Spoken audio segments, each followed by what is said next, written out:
Hi friends, எங்கள் வீட்டில் இன்றைக்கி விரால் மீன் தான் வாங்கியிருக்கிறோம். கட் பண்ணியே வாங்கிட்டு வந்துட்டாங்க. அப்புறம் கட் பண்ணி எடுத்துகிட்டு வந்த அந்த மீனை மஞ்சத்தூள், கல் உப்பு எல்லாம் போட்டு நல்லா சுத்தமாக கழுவி எடுத்து வச்சுருக்கிறேன்.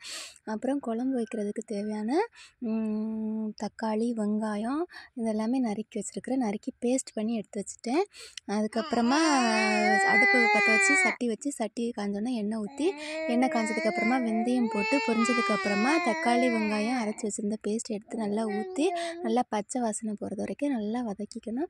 வதக்குனதுக்கு அப்புறமா புளி தண்ணியில் மீன் குழம்புக்கு தேவையான மல்லித்தூள், மிளகாய்த்தூள், உப்பு எல்லாமே போட்டு கரைச்சி வச்சுருந்தேன். அதை தூக்கி ஊற்றுனதுக்கப்புறமா நல்லா கொதிக்க விடணும். குழம்பு நல்லா பச்சை வாசனை போகிறது வரைக்கும் நல்லா கொதிக்க விட்டதுக்கப்புறமா மீன் கழுவி வச்சுருந்த மீனை ஒன்று ஒன்றா எடுத்து போடணும். போட்டதுக்கப்புறமா மூடி போட்டு நல்லா கொதிக்க விடணும். கொதிக்க வச்சதுக்கப்புறமா கருவேப்பிலை போட்டு கொதிக்க விட்டதுக்கப்புறமா ஆஃப் பண்ணிங்கன்னா சுவையான மீன் குழம்பு ரெடி ஆகிடுச்சு. நீங்களும் ட்ரை பண்ணி பாருங்கள். பிடிச்சிருந்தா லைக் பண்ணுங்கள். டாடா பாய்.